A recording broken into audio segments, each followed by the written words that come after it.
My name is Mailam and I'm going to talk about cholesterol embolization after thranscatheter aortic valve replacement.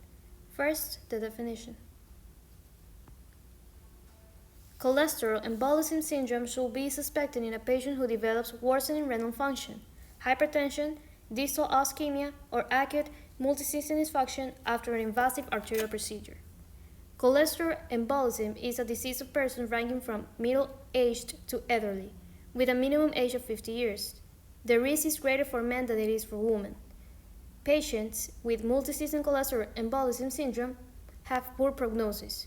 The mortality of acute multisystem organ failure resulting from cholesterol embolism syndrome is 58 to 90%.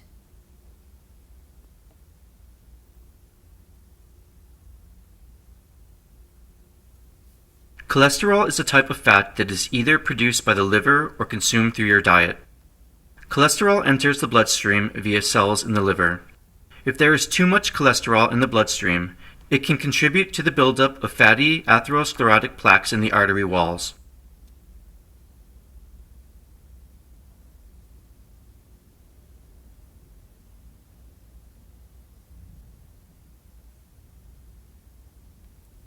When cholesterol enters the blood vessel walls, immune cells are sent to the site to collect these fatty deposits and transform them into a hard plaque.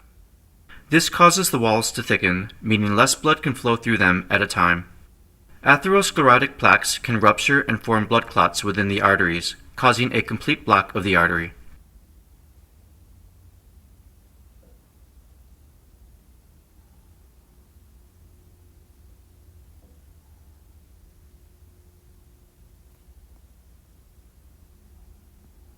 Now, applications in medicine.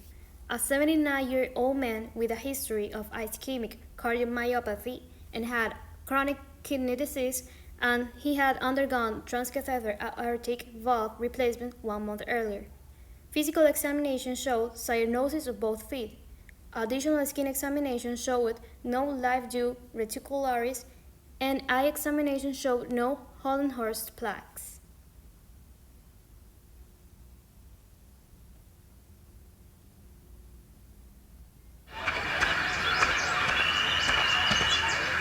Cholesterol is a fat that travels in your bloodstream through your body.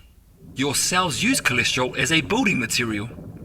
Over time, a lot of cholesterol can build up inside the walls of your arteries. A buildup of cholesterol causes fatty streaks to form in your arteries. This is part of a process called atherosclerosis, which narrows and stiffens the arteries. The longer the cholesterol sits in the artery walls, the harder it gets. Eventually, a fatty streak can get so large and hard that it cracks, causing a clot to form around the crack. This clot can block the artery, causing a heart attack or stroke. It's never too late to make changes to protect your heart. Think about your future, being there for your family, your plans and dreams. Could your cholesterol and risk of heart attack or stroke affect this? There are small steps you can take today to lower your risk. If you smoke, stop smoking. Make heart-healthy eating and drinking choices. Move more. Lose weight. Talk to your doctor about medications.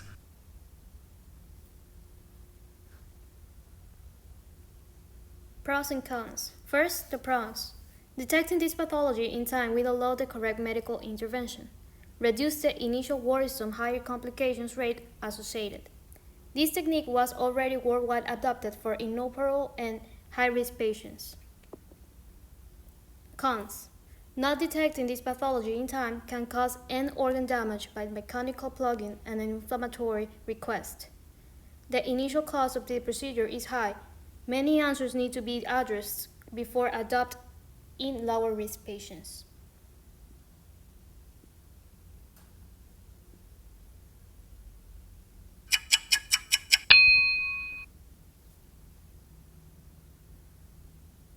In patients with severe symptomatic aortic stenosis, transcatheter aortic valve replacement, or TAVR, has become the preferred therapy for those at high surgical risk. However, the efficacy of TAVR in patients at lower surgical risk has been less well studied. The surgical replacement and transcatheter aortic valve implantation study was a multinational, non-inferiority trial that enrolled patients with severe symptomatic aortic stenosis at intermediate risk for surgery. defined as a predicted 30-day operative mortality between 3 and 15%. The patients were a mean of 79.8 years old, and many had hypertension, diabetes, chronic lung disease, and frailty. 1,660 patients were included in a modified intention-to-treat analysis and were randomized either to TAVR with a self-expanding bioprosthetic valve or to surgical aortic valve replacement. The incidence of the primary endpoint, all-cause mortality or disabling stroke at 24 months, was 12.6% in the TAVR group and 14.0% in the surgery group, indicating that TAVR was non-inferior to surgery. Patients in the TAVR group had higher rates of residual aortic regurgitation and need for pacemaker implantation, while patients in the surgery group had more acute kidney injury, atrial fibrillation, and transfusion requirements. Patients in both groups had significant improvement in their quality of life scores and New York Heart Association symptoms, but the TAVR group improved more rapidly. The authors conclude that TAVR is a safe and effective alternative to surgery in patients with severe aortic stenosis who are at intermediate surgical risk. Full trial results are available at nejm.org. Issue applied in Ecuador. Aortic stenosis is one of the most common cardiac degenerative valvular disease, with a prevalence of 1.3 in patients between 65 and 74 years, and 2.8 to 4.6% in patients less more than 75 years of age.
Conclusion.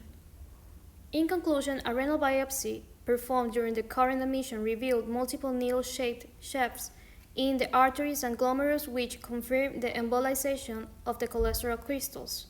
The patient was treated with glucocorticoids and continued his previously prescribed treatment with aspirin and a statin. Hemodialysis did not start, and his kidney function gradually improved. Finally, the appropriate treatment will allow the patient to recover quickly.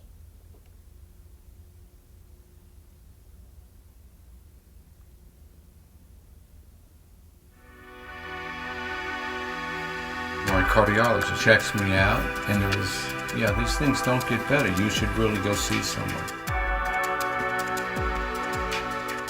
My eyes weren't open until I failed the stress test.